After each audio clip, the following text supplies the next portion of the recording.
ভালোবাসা কি অদ্ভুত তাই না? যাকে কোনোদিন চিনতাম না, যাকে কোনোদিন জানতাম না, অথচ আজ তার জন্যই কষ্ট হয়।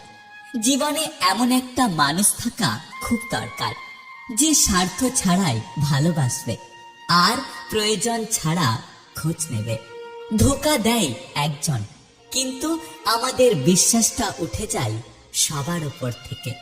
অবহেলার আরেক নাম হলো ব্যস্ত আছি, পরে কথা বলবো।